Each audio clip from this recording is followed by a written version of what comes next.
Hello guys and welcome back to another RELEASE of RAID WW2 video. This time I'm going to talk about all the enemies, the opposition forces that we have.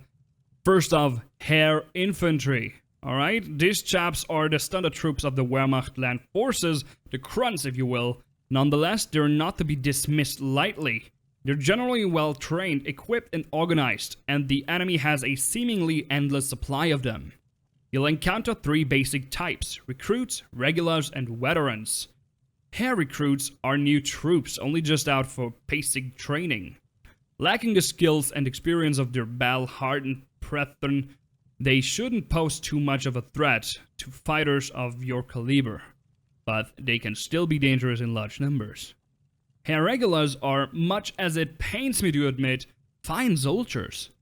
They know their jobs, work together well as units, and aren't nearly as easy to put down as the recruits.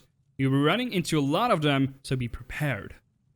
Air veterans aren't any better equipped than the regulars, but they've survived multiple battles and learned from their experience. They're tough, solid troops who know how to stay alive, and putting them down will require more attention than you might expect. So that is the Air Infantry, and I would think that this is the veteran, right? I mean, yeah, that's the recruit. Next one is the regular. Show me the regular, then I can go to the Gebirgsjäger. Thank you, Gebirgsjäger. These are specialist troops trained for mountain warfare. Hitler will chuck them anywhere he can, though. Silly little twit. Fallschirmjäger. The Luftwaffe's elite parachute troops have a fearsome reputation, and it's well earned.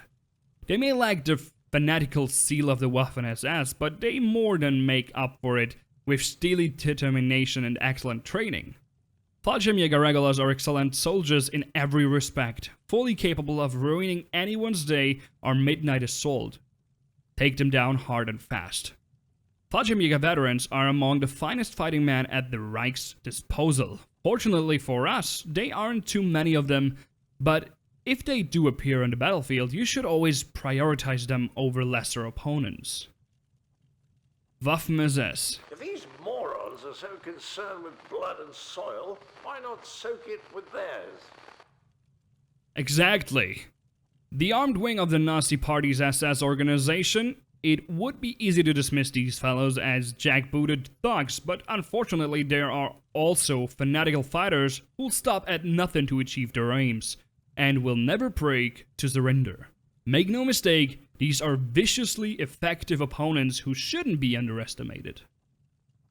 Ooh, snipers! They made snipers stronger than in the beta, alright? Let's take a look at them. Snipers, taking great pride in their marksmanship and their lovingly maintained rifles. Wehrmacht snipers are crack shots, even at the longest ranges. They prefer elevated positions, so always keep an eye on the roofline or any other vantage points once the fighting starts. Then we have the spotters. Although only lightly armed, spotters are among the most dangerous opponents you'll face. These specially trained forward observers use signal flares to call in devastating mortar and artillery strikes. Your best bet is to take them out before they can mark your location. If they do throw a flare, you might be able to put it out before the barrage can zero in on it. Otherwise, you'll need to clear the area and find cover as fast as you can. Then we have Flammenwerfer. Be careful around this one. Bugger's wrapped in plate armor, armed with a flamethrower. Yikes! Yeah, that's true, but there are two weak points of the flamethrower, and another good thing is that you can hear it now when he is on the map. Like, if he is on the map or near you, you hear a gas masking, breathing sound, alright? Weak points is the head and the tank on the back. Alright, let's talk about that. Capable of turning the battlefield into a fiery hell with a single sweep of the weapons, and clad head to toe in thickly battered, heat-resistant armor. The specialist Flammenwerfer troops can be utterly deadly, especially in tight quarters.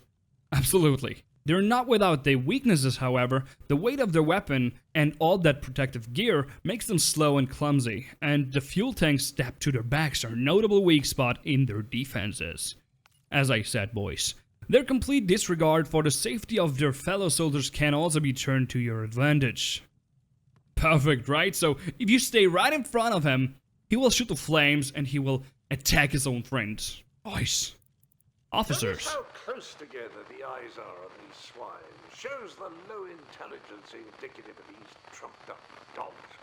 So the last one, the officers. You know the old saying about cutting the head off the snake?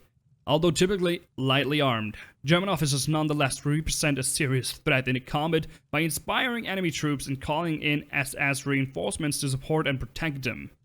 Take them out quickly, or you may find the situation getting out of control before you know it. So that are our opposition forces. I would like this little video. I hope you did. If you did, leave a like and a comment. Don't forget to subscribe, and see you in the next one.